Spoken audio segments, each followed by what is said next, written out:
Good afternoon and welcome to Bitcoin, uncovering new opportunities for banks. Community banks face new consumer expectations and increased competition from financial technology companies, including purchasing Bitcoin in a safe manner. Partnering with vendors can help banks close many of these gaps and generate new revenue sources along the way. But banks interested in adding Bitcoin products still must answer crucial questions around implementation and risk assessments that come with any new technology. Today, you'll hear more about the opportunities and risks banks face when offering Bitcoin products and how banks should begin the integration process. Thank you for joining us. I'm Kia Haslett, the managing editor at Bank Director. I'm responsible for editing web content and work with other members of the editorial team to produce web articles and articles for the magazine. My areas of focus include bank accounting, operations, strategy, and trends in mergers and acquisition. This webinar today is brought to you by both Bank Director and NYDIG, an information resource to the financial community since 1991. Bank Director focuses on the strategic issues most fundamental to a bank's CEO, senior leadership team, chairman, and independent directors. NYDIG provides Bitcoin technology and financial services solutions to banks, insurers, corporations, and institutions. The firm and its products meet the industry's highest regulatory, audit, and government standards. Learn more at nydig.com or connect on LinkedIn and Twitter. Before we get started, let me share a few things to keep in mind. First off, don't worry, we can't hear you. You have joined this webinar in listen-only mode. We recommend that you click on the slide bar at the bottom of the screen to view the presentation in full screen mode. If you have any questions for our speakers, please submit them by clicking the Q&A button found on the right side of your screen. You can do this at any time during the presentation. Once our presenters have finished with their talking points, we'll have a Q&A period where those questions will be answered. There is no need to take detailed notes, as the presentation will be shared with all attendees within 24 hours via email. It will also be available on bankdirector.com. If you have any technical issues, you may also note those using the moderator chat feature on the right-hand side of your screen, and we'll do our best to take care of it. Finally, the opinions expressed in this webinar are those of the individual speaker only and do not necessarily reflect the opinions of the other speakers or of the entities with which these speakers are associated. On that note, let me share a little bit about our speaker today. Patrick Sells is Chief Innovation Officer at NYDIG, an award-winning entrepreneur recognized for digital innovation in banking. He is on a mission to transform financial services through the fusion of Bitcoin and banking. A deeply held belief of Mr. Sells is that the two should be symbiotic in order to create maximum financial security for all. Mr. Sells will build upon the momentum from NYDIG's efforts to bring the needed technological infrastructure for banks to be able to offer Bitcoin products and services such as custody, rewards programs, and lending opportunities. So Patrick, please take it away. Thank you, Kia. Great to be on with everyone. Let me turn my screen share on.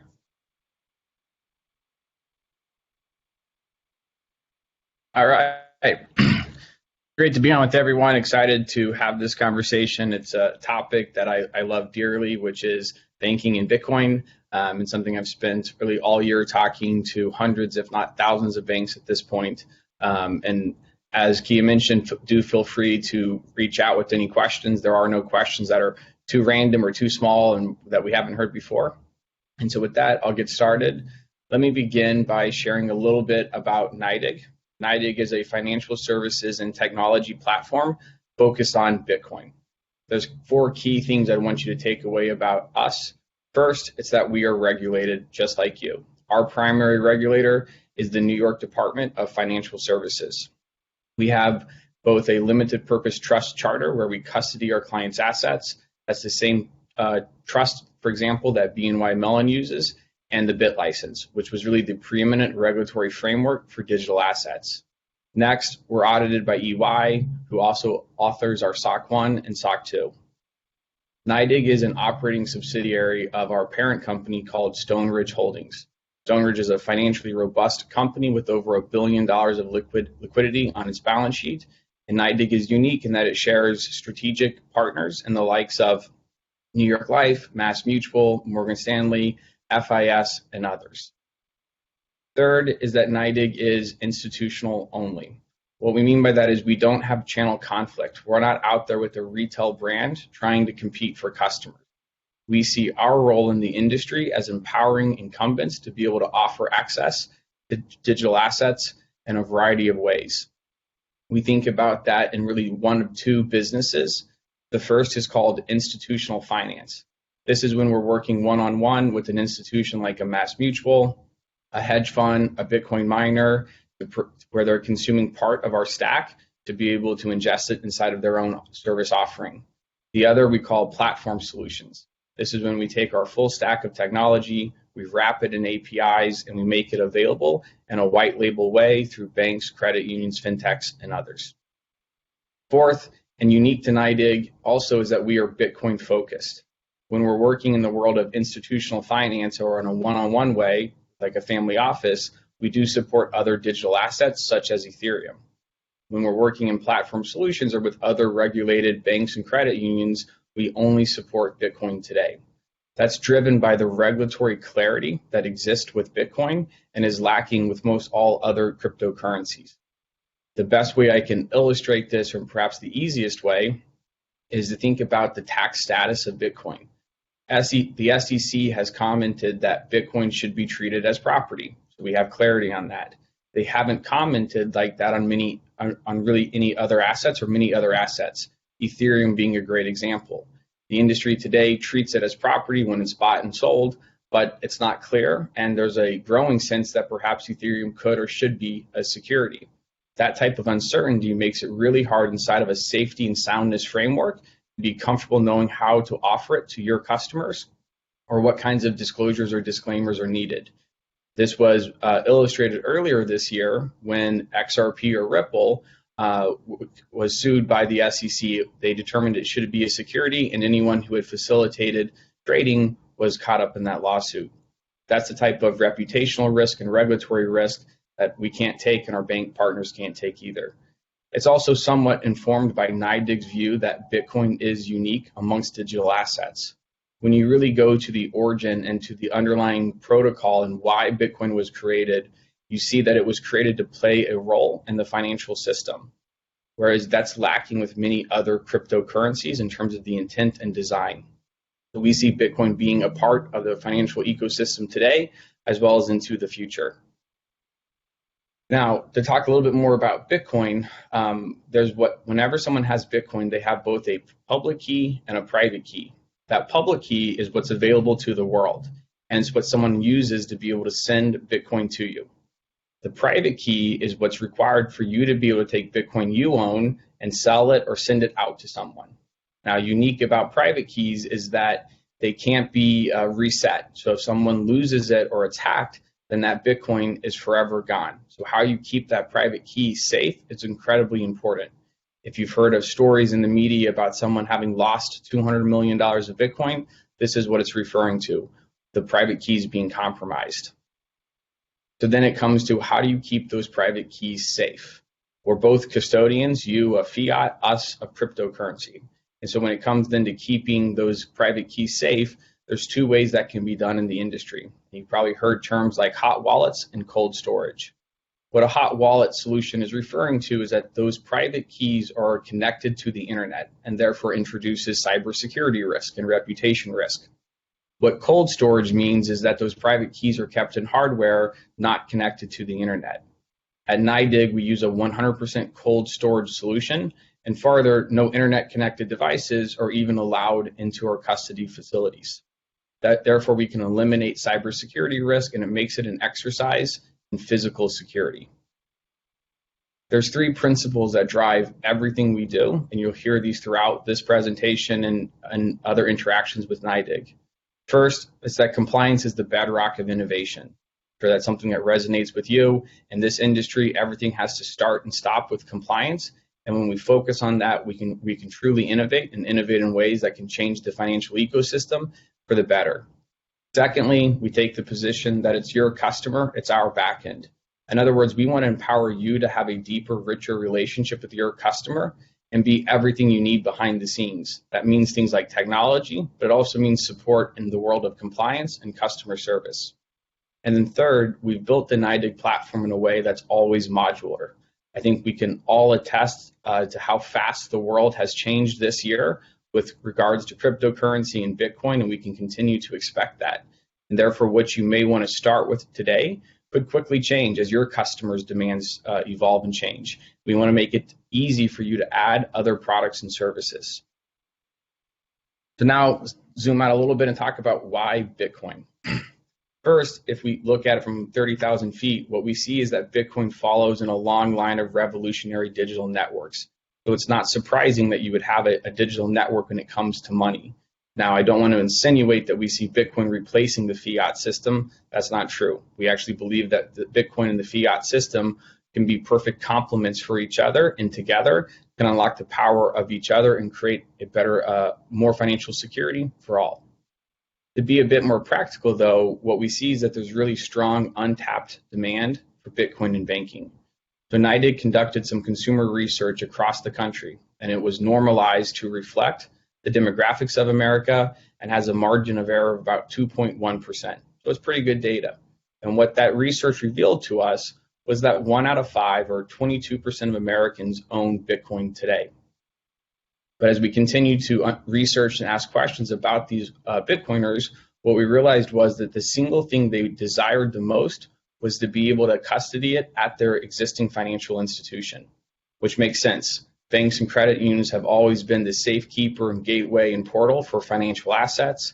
Bitcoin is a financial asset, and I want to make sure that it's safe. And this desire is so strong that most, or 71%, said they would switch their primary financial institution for one that offered access to Bitcoin.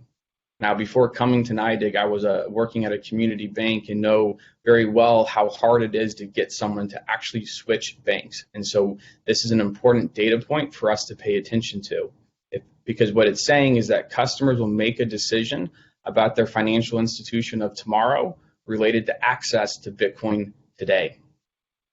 I think, though, whenever we have consumer research, it's always helpful to be able to turn to the market and see what's actually playing out.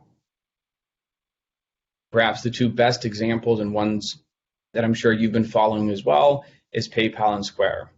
Let's start with PayPal. PayPal rolls out support last fall, and in the first 30 days, they saw 48 million customers buy Bitcoin from them. Well, that's a shocking number. I think the second stat is far more important for us to pay attention to. It's that PayPal reported 95% year-over-year growth in new active accounts last year. Think about that. As an incumbent of that size, that type of growth just doesn't happen. And PayPal has seen that continued growth even in the first half of 2021, adding almost 26 million new accounts. You may have seen that PayPal recently made Venmo enabled with Bitcoin as well, and Venmo saw volumes increase by 58% after launching Bitcoin support.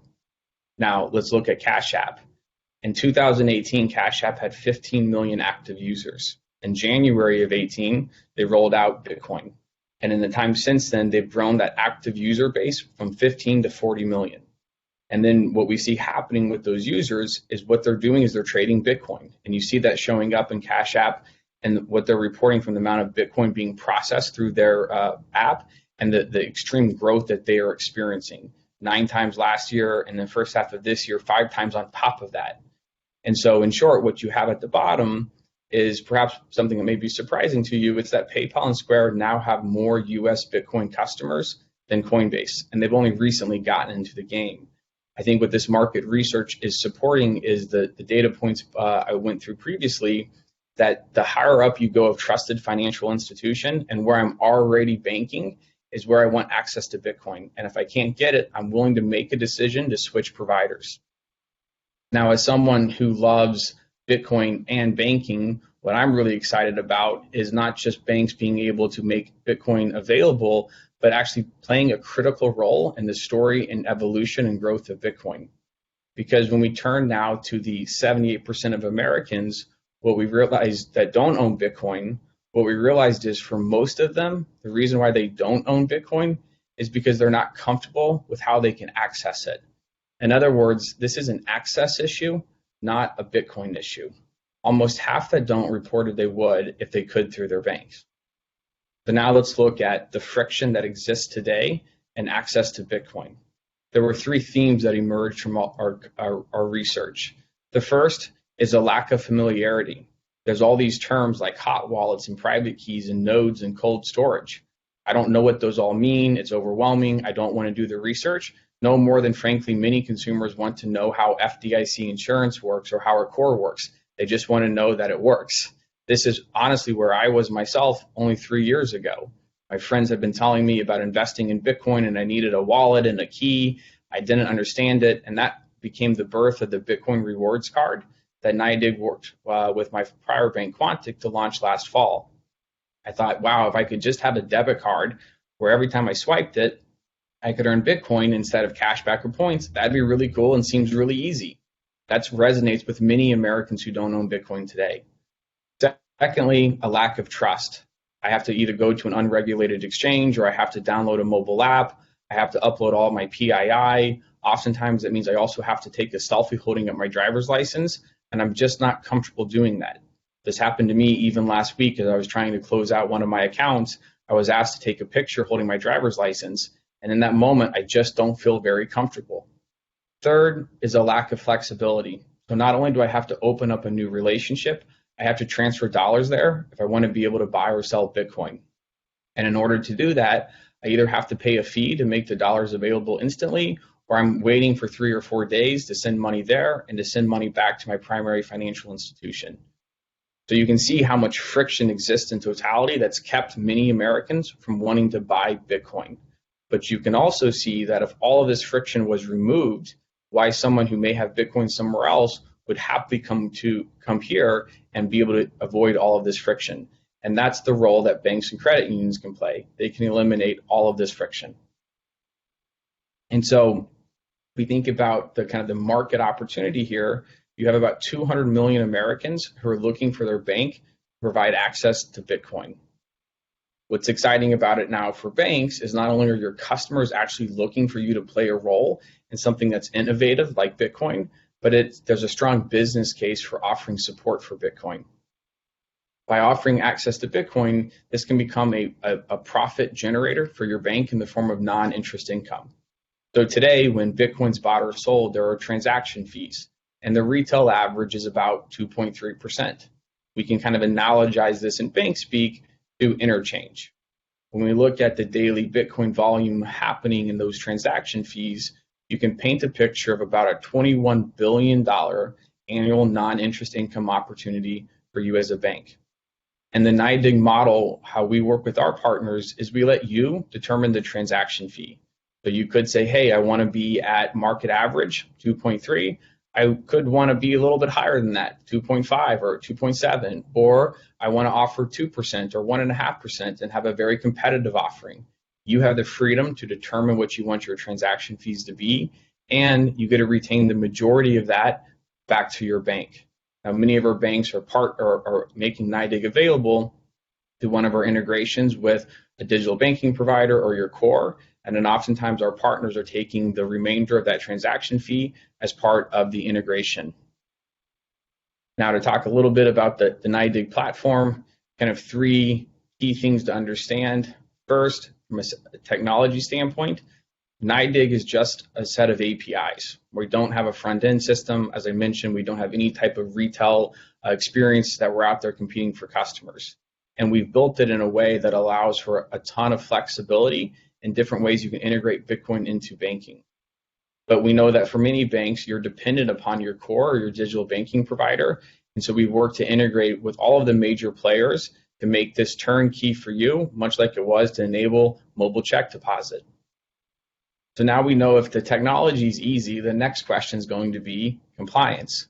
And most likely, your chief compliance officer or chief risk officer is now going to be tasked with how do I think of a safety and soundness framework for something like Bitcoin that I've never had to interact with or offer before.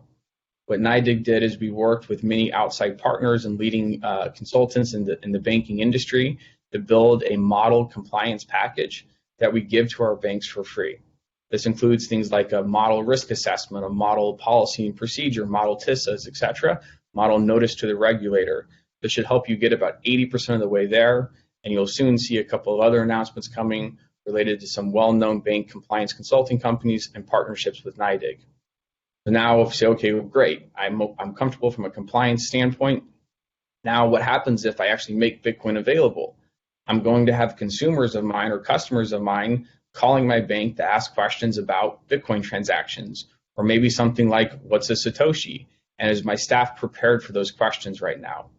So what NYDIG's done is we built a call center that's available for our bank partners at no cost by phone or live chat that can help answer any of these types of questions while your staff in the industry is working on education. To now talk about kind of our modular product offering, and the three main products that we're working with banks to roll out this year is first our trading platform. This lets customers buy, sell, and hold Bitcoin inside of your existing mobile app or digital banking platform, just the way that Cash App or PayPal offers it. Next is our Bitcoin rewards platform. This lets you take any debit card or credit card, and the customers can elect to earn Bitcoin back instead of cash or points, or to take points from an existing card and use those points to buy Bitcoin. Third, our Bitcoin interest enhancement product. This lets you take any interest-bearing deposit product, and the customer can elect to have the interest paid to them in Bitcoin while they keep their cash or their principal inside of an FDIC-insured account. What we often recommend to our banks is the first launch with the trading platform. You'll see immediate traction with some percentage of your customers, and then that will help you think about a second or third product offering related to rewards or interest. What we know is the American that owns Bitcoin today, they would prefer a Bitcoin rewards card over any other type of reward by 88%. But you can also see that once you've rolled out this product suite, you're now doing something novel as a bank in making access to this asset class much easier than it has been historically. So maybe I'm not comfortable investing $1,000 into Bitcoin yet, but I'll leave my cash in an FDIC insured savings account, and I'll take that $10 of interest being paid to me in the form of Bitcoin. That feels like much lower risk. And you can help people begin to feel comfortable with owning Bitcoin and reducing a lot of the friction and making their first purchase. At the bottom, you see just a handful of the partners that we've worked with. There are many others. Some just are not public yet. So now let's illustrate the power of a Bitcoin rewards card and why this is so attractive to your customers. Let's imagine that last year your bank had a cashback card, and during the course of 2020 paid out $20 million evenly throughout the year. Well, at the end of the year, you've spent $20 million and your customers have received $20 million of value. Now, had that same card last year been a Bitcoin rewards card, at the end of the year, you still would have spent $20 million, but your customers would have experienced over $43 million of appreciation, leaving them with $63 million of spending power. Fundamentally, a very different type of offering than, say, a reduction in fees for a different bank product. One of the things that became clear in our consumer research here as well, that part of why Bitcoin is so much more attractive than, say, points, is that it's 24/7 liquid. Probably many of you have sat on a lot of Marriott points for the last 2 years that I haven't been able to use. Bitcoin, I can sell for cash immediately. And then when we look about it in terms of cash back, I know that that cash back is concrete, but it's not going to appreciate. And so for the opportunity to experience appreciation, I'm willing to trade for the risk of knowing it could go down, especially when it's something like a rewards that makes me feel much more comfortable with making that type of trade. Now, this is probably one of the more important slides from a compliance and regulatory standpoint. So while the OCC issued an interpretive letter last summer saying that nationally chartered banks can act as a custodian, and Texas has followed with a similar letter, for many banks, if you're state regulated, you don't have that type of clarity. And even if you are OCC chartered or Texas chartered, you're probably concerned about taking that position because there's still a lot of uncertainty from the overall regulatory framework. And I don't think we'll see many in the industry take that position this year, besides maybe some of the larger banks focused more on their institutional clients. And in the NYDIG model, what happens is we can come in as the contractual provider of the Bitcoin services. So that means that the bank isn't even offering this service, NYDIG is. This is permissible by the finder's power, much like how banks could bring in an independent RIA or broker dealer to their audience. They can bring in a qualified Bitcoin custodian. So when NYDIG is working in this way, it means that the Bitcoin is never touching your FI's balance sheet. And NYDIG works in a way that we think about as a walled garden. So customers of your bank can buy Bitcoin and they can sell Bitcoin and they can hold it. They can't transfer it or transact with it. In other words, you don't have to be worried about, will my customers be using that Bitcoin for illicit activities or money laundering? I would want to pause here to highlight kind of two other points. One is perhaps counterintuitive, which is by offering access to Bitcoin, you can reduce your AML risk to your bank. Today, every bank and credit union has a risk factor of X being unknown. Your customers are trading. You don't know where that cash is coming from and if it's clean or not. In the NYDIG model, you have 100% visibility into your customer's activity, and you know you have a sister financial institution in NYDIG who is running KYC and AML on all things related to the Bitcoin side of the house. Secondly, if you think about this from a control standpoint, let's say that you have a customer today and something happens and you have to file a SAR or freeze their account. Today, you can freeze their checking account, but you can't touch the Bitcoin at their Coinbase account, for example. And the NYDIG model, because the bank remains the central point of control, if you freeze that customer's checking account for suspicious activity, that Bitcoin is also frozen. They can't do anything with it. And so I think it's helpful to think about that from a risk standpoint and why how to get comfortable with offering NYDIG. So while I mentioned up front that our second principle was it's your customer, it's our backend, from a regulatory and legal perspective, that your customer also becomes NYDIG's customer. Now, we've done this in a way to try to make it feel very white labeled and confined to your institution to empower you to build these relationships. And I would note that at this point or in the future, if your bank or credit union decided you wanted to act as the legal custodian, nothing about the integration would have to change other than the paperwork, and NYDIG becomes a sub-custodian.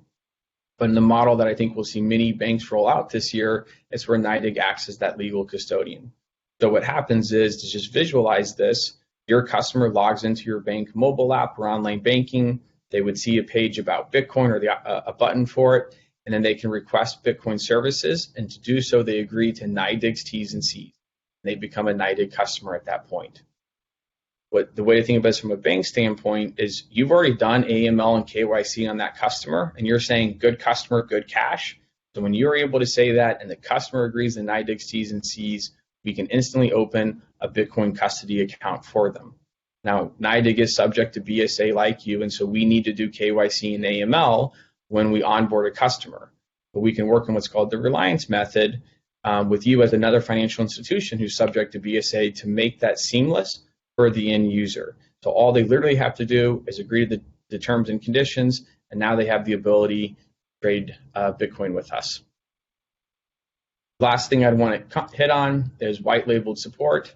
We think about this in three ways. First, from a research standpoint, we provide educational materials and research that can be white label or co-branded for your end customer inside of your mobile app, but also for your bank employees. Secondly, we're very focused on education. Events like this, and we've partnered with many of the state and national associations to go around and help do educational events and host times of Q&A. And then third, as I mentioned up front, we have a call center that's available for your employees as they begin to encounter questions from their customers or even questions that they may have themselves. The last thing I'd hit on, and this is a growing part that we're working now with many banks across the country, is Bitcoin financing. NYDIG can be a great financing partner here for you as you're thinking about potentially increasing your interest income. We've lent over $1 billion to date. We've never had any issues with it, and we'll probably lend another $2 billion by the time the year is done. We can structure this in various ways depending on your needs, and here too, we also have compliance support. You can think about lending on Bitcoin through, in terms of financing opportunities, by either helping finance dollars against Bitcoin, because remember, many people don't actually want to sell their Bitcoin because that causes a taxable event. they'd rather be able to borrow dollars against that Bitcoin, or by working together to help equipment-backed financing in the form of a Bitcoin miner. NYDIG pays a yield for our bank partners in the 5 to 7%, which I know is very attractive in the interest rate environment that we're living in today. So by offering Bitcoin, you can both have the opportunity to generate non-interest income as well as interest income in a way that should feel very low risk. And with that, Kia, I'll turn it back to you for Q&A.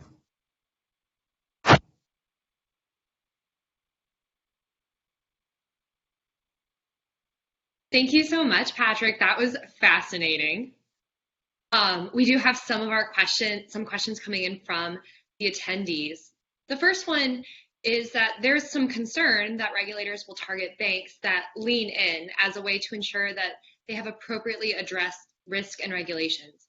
How does NYDIG and its core partners help banks to address these compliance needs when it comes to account openings as well as risk? Sure. So I think of course, regulators are going to look at anything that you're offering and make sure that you're doing it in all the ways that you're supposed to. Did you do VDD? If it's something that's IT related, did you have an IT steering committee meeting? Do you have appropriate policies and procedures? And that's where, as I mentioned, we've worked to not only make that easy in terms of able to do diligence on NYDIG, but we've also worked to build many of these types of documents for you, because we understand the nuances of the NYDIG solution that we can make available to our partners at no cost. And then, as I mentioned, you'll hear shortly about a couple of well-known consulting compliance companies in the industry that will be announcing something with NYDIG to, again, make it very easy for you to be able to get the assistance that you need. So, in short, can I tell you that your regulators won't ask you questions about offering Bitcoin? No, they probably will. But if you do it in the ways that you know how to as a bank, you should be able to have a productive conversation with them. Excellent. And how many bank partners does NYDIG have today? And do you want to talk a little bit about the core partnerships as well?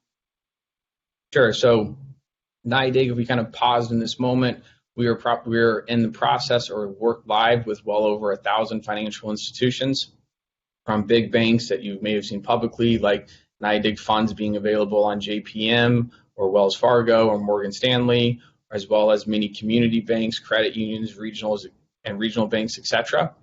In terms of our partnerships, we've really partnered with all of the major core providers. You saw the logos of some that have made public announcements, but I would encourage you that if your provider was not on that list, it's highly likely that there's something in motion already, and to reach out to them, and as well as with all the digital banking providers. And if you think about like the trading platform, for instance, a lot of that is a front-end driven experience, and that's why it's important to also have partnered with the digital banking providers. They're all very excited to be able to offer this and to see the banking industry really help kind of lead this next chapter in Bitcoin's history. Can you talk about the insurance available for crypto deposits under custodial control? How does that work? Sure. So the insurance market generally right now for Bitcoin is relatively untested. It's nascent. You're beginning to see policies come up, and many of the large providers, ourselves included, have been able to secure an insurance policy at some level. But I think what's really important to note here is that there really hasn't been any case law where it's really been tested. And so we encourage banks to not to not hold that too highly, or to hold on to that too tightly, because there is a lot of risk associated, I think, just generally with it. And I think one of the things that's very important, that if you want to roll out Bitcoin, it needs to be very clear, and we've worked with all of our integration partners to make sure this, for example, that it's clearly delineated. This is not FDIC insured, and that shows up many times, and we don't even allow Bitcoin in dollars to be displayed on the same user experience, if you will, to make sure that there's no confusion around that. That sounds great. What can a customer include a small business, or is this just limited to individuals? Great question. Again, here's an area where I'm very excited for banks to be able to help kind of offer something new. From NYDIG's perspective, our solutions work for individuals, SMBs, corporates, nonprofits. And so if you are a small business or a nonprofit, it's likely that you fall in that category of people who've never felt comfortable getting access to Bitcoin because it's not very intuitive for how I could go do that. And so now inside of my existing bank relationship, I, as a small business or nonprofit, can begin to buy Bitcoin in the exact same way that a consumer could, or I could have a corporate credit card that I can earn Bitcoin back instead of, say, Amex points. Who's responsible for tax information reporting, NYDIG or the banks?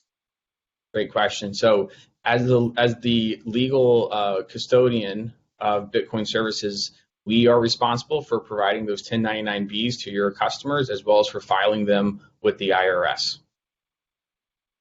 Could you please discuss these three things a little bit more? NYDIG's fee structure, the partnerships with banks, and then cold storage point of contact risk. Could you just give us a little bit more information about that? I know you talked about it in the beginning. Sure. So the best way to think about NYDIG from a fee structure standpoint is we are an activity-driven software platform.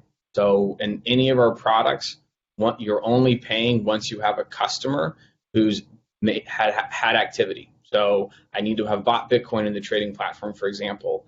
I need a rewards card that I'm actually out using, right? What we're going to charge is a fee for every active user.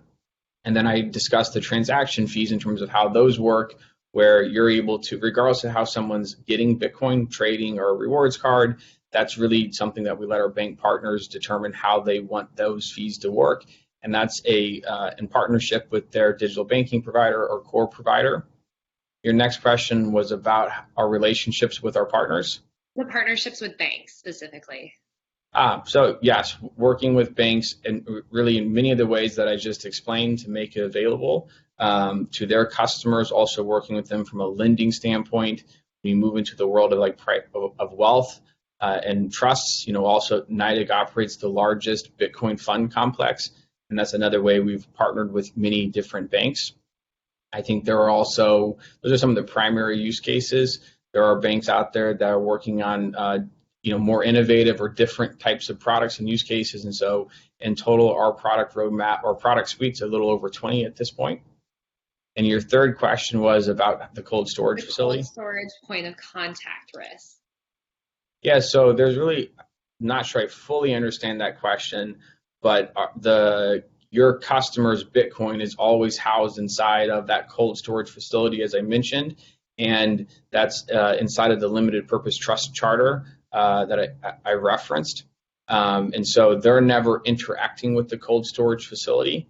They interact through the mobile app, much like how they primarily interact with their bank. I need to send money, send an ACH. They're putting those instructions in, and then the bank is going and doing that.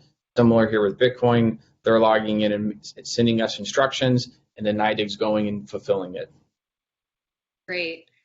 You noted that NYDIG relies on banks for their KYC AML duties, but not all bank BSA AML programs are created equally. How does NYDIG ensure that each bank's BSA AML program meets minimum regulatory standards? So I think it's important first to note here that this as a topic is something that's probably better in a one-on-one conversation. We have this conversation throughout the day with banks to really walk through this. But in short, that's actually a risk decision that is NYDIG's risk. It's not our bank partner's risk. That's something about how and where we feel comfortable. And you're right, whoever asked the question about that not every program is created equally. We have a pretty large team and outside advisors in terms of how we work through that and determining if that is something that's reliable, that's something we can do or not. There's also other ways by which we can solve for that. But generally speaking, that is something that we talk directly with our bank partners about to see if we can get comfortable. We had a question that came about the education you provide to bank staff. Could you give an example of some of the training that's available as well as the support? Sure. So it comes in many different forms. We have documents like our Bitcoin 101 that I think is very helpful to just kind of hit the key topics of Bitcoin, from mining, inception, how all of this works. So educational content like that's available in either PDF or video in many use cases. We also work to do mini bank meetings where we go on and either do a presentation for the board or for the employees or the staff of the bank. And so happy to host live trainings and educational seminars. One of the other things we've done is we talk to all of these banks throughout the year. we've captured many of the questions that have been asked to us, and we've then written documented answers. So we have a robust library of FAQs that we can help provide. And then, as I mentioned, I think one of the critical ways in which we focus on education is through our partnerships with trade associations. Many banks are already comfortable going to the ICBA or the ABA or local state association, have history and trust there, and partnered with them to host live educational events, but also arm and equip them with content that they can then feed to your employees. What small banks are currently offering Bitcoin products to customers? Are they limiting these products to their private banking or institutional clients? So we have had the pleasure of working with banks that are $100 million in size to multi-hundred billion dollars from across the country. And so I can't say that there's been anything to say if a bank's too small or not. We really have worked across the gamut. I think most banks are generally making it available to their retail customers, though some are making it only available on the private wealth side, or thinking about different products you can make available on the private bank side versus the retail side.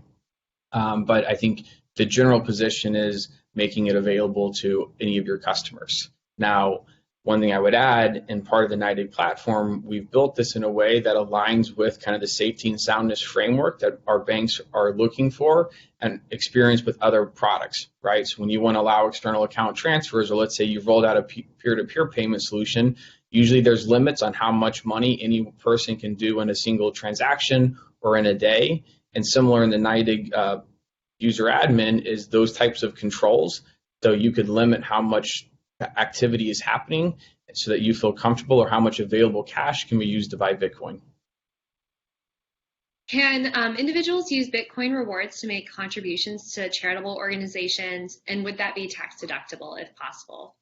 Yep. Yeah. So you can donate Bitcoin. We work with many endowments and colleges around the country facilitating those types of programs.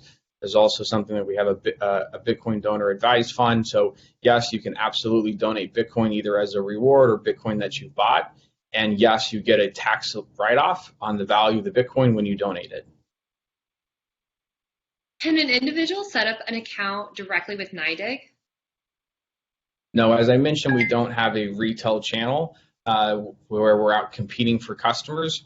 We do have a very small number of ultra high net worth individuals or family offices that have more complicated trading needs that we do have a direct relationship with, but that's less than 1,000 users, if you will. And again, there's always something very unique or complicated about what they're trying to accomplish. So generally speaking, we drive customers to one of our existing bank partners or others in the ecosystem to access NYDIG. You spoke at the beginning about NYDIG's focus on Bitcoin. Are there any plans to add other cryptocurrencies, and why or why not? Yeah, so as I mentioned, we kind of think about our go-to-market strategy within two distinct business units. One's called institutional finance, where we work with an institution like a family office or a hedge fund. And in that business today, we do support other assets like Ethereum or Litecoin, et cetera.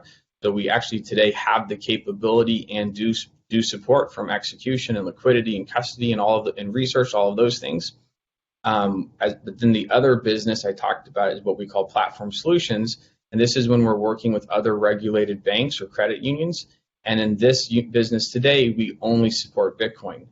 The reason for that is, as I mentioned, the regulatory clarity that exists with Bitcoin from all of the various regulators. So not just banking regulators, but regulators like the SEC and others. And so if you're going to do anything, and this goes back to one of the first questions you asked me about, well, how will my regulators feel about me offering access? You need to think about, okay, what am I doing? And does it fit the framework that I need, right? And so that's where an easy example is the tax status. And so if you're thinking about offering access to a digital asset besides Bitcoin, go see if you can find something from the SEC about how it's decided it should be treated. And likely, if not in most every instance, you won't be able to. And so in that use case, then how inside of a safety and soundness framework can I knowingly make something available if I don't know if it's a security or not? And do I have the right disclosures or not? And do I have the right licensing or not? Right? And so you can't. And so why we only support Bitcoin today in this channel is because of the regulatory clarity. I could give you 4 or 5 other reasons. That's just perhaps the easiest to illustrate. I think that's the one, maybe the reason it would resonate with our audience as well. Is it necessary for smaller banks to purchase NYDIG services through their core providers? And if so, do you have any insight on the fee structures and if they're reasonable or not? So, I came from a small community bank myself. And at the end of the day, for most banks, community bank or even bigger banks, you have very limited flexibility on your front end experience. And so it doesn't matter what new thing you want to add in, that's not easily done. And many banks don't have large engineering staffs in-house. And so is it conceivable? Yes. Is it likely? No. Because at the end of the day, you're going to need that partnership with your digital banking provider or your core. And also you can take advantage of a lot of the work that they've done to make this very easy behind the scenes for you. And so we encourage you to go talk to your provider. In terms of the fee structure, and I mentioned this about halfway through my presentation, we've been very intentional about how we thought about the commercials here, knowing that ultimately for adoption to happen at the scale that we want, there needs to be a compelling business case here. And so in short, what you'll see is if you take one of the pro formas from your partner, is that you're likely to make meaningful non-interest income here that more than covers your cost. In kind of a worst case scenario, I think you could be looking at a break even. And we have to remember that compared to really all other new tech we've rolled out, it's only ever been a cost center for us. And so we've done a lot of work from a contractual standpoint to make sure that there's guardrails in place protecting the commercials for our bank partners. And so, yes, the fees are reasonable and unique in that actually you are going to make money you're going to be able to make money by offering access. One of the slides during your presentation said Bitcoin cannot be transferred or transacted. Could you clarify that point? Yeah, so similar to how when PayPal rolled out access to Bitcoin, what you could do as a customer is I could take new dollars and buy Bitcoin. And so, but what I can't do is take Bitcoin that I bought through PayPal and then transfer that to a merchant in California or a friend in London. All I can do is sell that Bitcoin for cash, and then I can move on from there. And so similar in the NYDIG model today, we have that walled garden approach that limits that, so it doesn't allow customers to take Bitcoin and maybe go do something from an illicit activity standpoint, which I know is a concern given recent headlines, though can't help but comment here that Bitcoin is actually a very, very, very, very traceable form of money and has been helpful in actually stopping and solving many crimes, unlike cash. But that's what I mean, but it can't be transacted or transferred. It can be bought, acquired, stored safely, and then sold for cash and brought back through your bank. This is sort of a related follow-up then. If a retail bank customer accepts Bitcoin as a payment, can that Bitcoin be transferred into a NYDIG/Bitcoin account at the bank? And are there fees associated with that transaction if it is possible? So yes, it is conceivable that is possible, and that's part of the solution outside of just banking per se, but we think about in our merchant category of how we're working with others around the ecosystem. Though, well, again, here I comment that while there's lots of media and headlines about people accepting Bitcoin as payment, there's actually not a whole lot of customer demand for that, because not only am I giving up Bitcoin that I probably had that I bought for appreciation, I'm giving it up, and any future appreciation, I also will have a capital gains or a taxable event on top of that. So if I have appreciation, I've not only spent that $100, I also owe taxes on that. And then the last comment on that is there's what's called the travel rule, which governs kind of how Bitcoin needs to, when it's transacted between different parties, what kinds of information are the regulators looking for, and a framework for that. And right now, many in the industry are actually not compliant with the travel rule. It's something that NYDIG has always been compliant with and very focused on. And I would comment that more broadly, that this topic is one that doesn't have a fully developed regulatory framework, and it's part of why I think we see some of the restrictions that exist in the ecosystem. So In short, yes, we can do that, but I would comment about, how often would that actually happen and some of the other risks that have to be taken into consideration. Sure, not going to buy any pizza with Bitcoin these days, I feel. What do banks perceive to be obstacles with implementation, and how did NYDIG make that easy or address those concerns?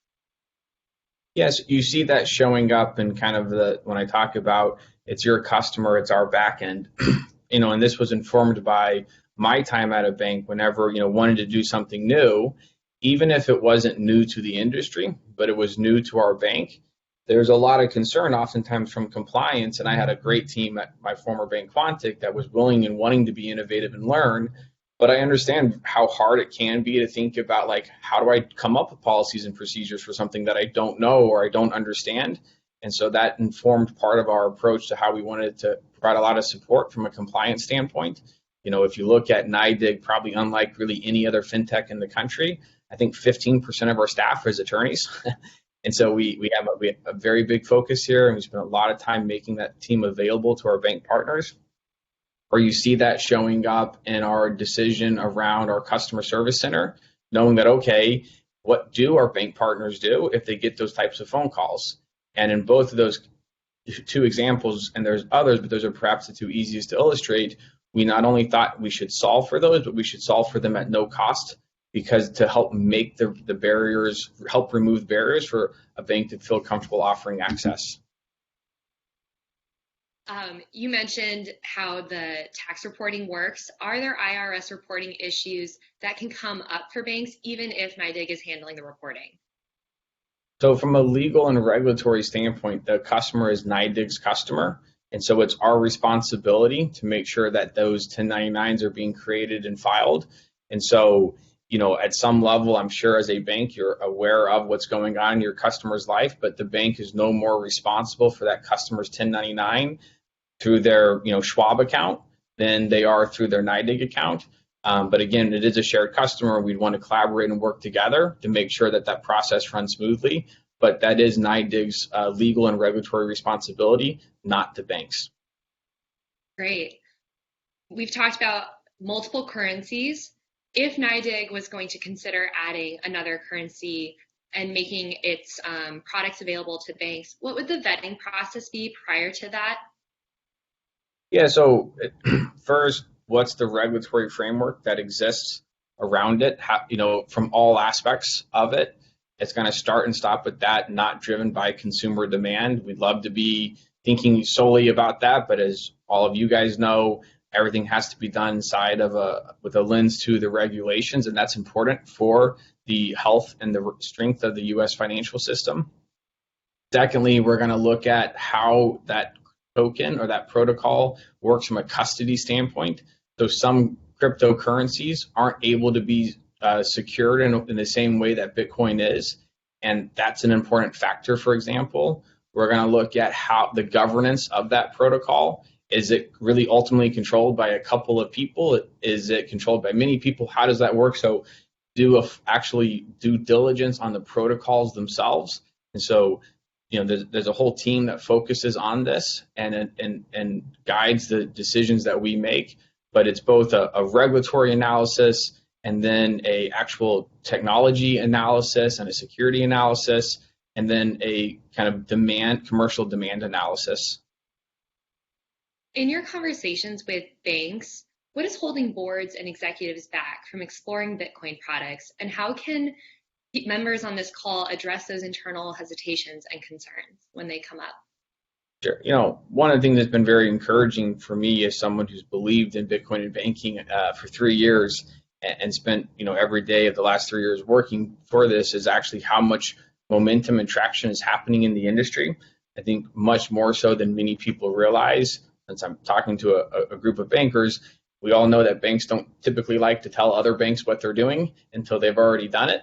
And so I think that's part of it, but really encouraged by the number of banks that have moved forward and are working to roll out something. I think, part of my advice or encouragement is to engage in the conversation and don't be afraid of it. And the reality is, if you asked your board, do any of your board members own Bitcoin, or do any of their kids or grandkids own Bitcoin? At least thus far, I've never asked that question and not gotten a yes to it. And so part of it is also like engaging in those types of conversations. I think something else is maybe another tip is look, as banks for many years, we've provided safety deposit boxes for our customers without really having an opinion about what they put in those safety deposit boxes. And so today, the reality is you do have a percentage of your customers who have Bitcoin and who are trading. And kind of, abstract from devoid from your personal views or from maybe your board's personal views is look, if we can provide a safer alternative or a safer partner for our customers, that's in the financial interest and the best interest of our customers. So you can almost kind of come at it kind of philosophically, like if we could do this, would it not make sense to do this? I have found that's helped engage some more concerned or reserved conservative board members. But ultimately, it's about having a conversation, asking them about their personal lives, and also like do a poll of your bank employees. How many of them or their kids own Bitcoin? And use that to show and kind of help drive home like this is real. This is actually happening. I think we've also spoken about how many outflows that a bank could maybe see of funds leaving their accounts. That's quantifiable. Yeah, exactly. So you can begin to paint a pretty compelling qualitative and quantitative story when you say you can look at the amount of deposit outflows that are happening. You can just simply point to those stats about PayPal and Cash App, like some things are happening, and then you can make it real by just talking about bank employees and the board itself, or engage your customers. There's a financial institution we're working with that has about 500,000 active users. And in the process of working together, they did a survey and they found that 32% of their customers already own Bitcoin, right? And so go find the data and use that to paint the picture. And I think, again, you're going to find both a qualitative and quantitative argument to make that will resonate. We're winding down on the time in the webinar, but really quick, if the Bitcoin is stored cold and offline, how does NYDIG move it around for customers? So that's a great question. It gets into more kind of how custody actually works. But if you're familiar with like securities, when someone wants to buy or sell stock, it's actually not selling oftentimes till 2 days later. So in Bitcoin, it's usually the back-end settlement is T+1. So a customer says, hey, I want to sell Bitcoin. I want to sell $10,000 at this price. And I say, sell. I have a contract and I'm getting those terms of that contract. And then after that contract's been effectuated, if you will, we'll go get the Bitcoin out of our cold storage account and we'll send it. And part of the unique IP of NYDIG is that we've actually uniquely been able to bring a 100% cold storage solution to market, but still effectuate all of these various use cases. And that's very important when you think about why companies that are AAA rated like New York Life chose NYDIG as where they wanted to do their custody of their Bitcoin. And then I think our final question today is an action-focused one. Will NYDIG help a bank formulate a marketing plan to promote these Bitcoin products if the bank is open to adding them? Yes. Generally speaking, we are happy to help in any way possible. We work with our banks in a multitude of ways. There's really no request too small that we wouldn't be willing to help engage on, and likely we've already engaged someone else on. And so feel free to reach out to banking@nydig.com as well. And that's the team that I'm on that works with our bank partners. Happy to engage in any type of conversation needed. Well, Patrick, this was an incredible hour. There was so much education, and we had so many questions from our audience. I'm sure if there's more, we will pass them along to you. For all our attendees, as a reminder, you will receive a recorded version of this webinar within 24 hours. We will also post it on bankdirector.com. Thanks so much, Patrick and NYDIG, for co-hosting today's webinar. Thank you, attendees, for joining us today, and have a great rest of your day. Thank you, Kia. Thank you, everyone. Patrick.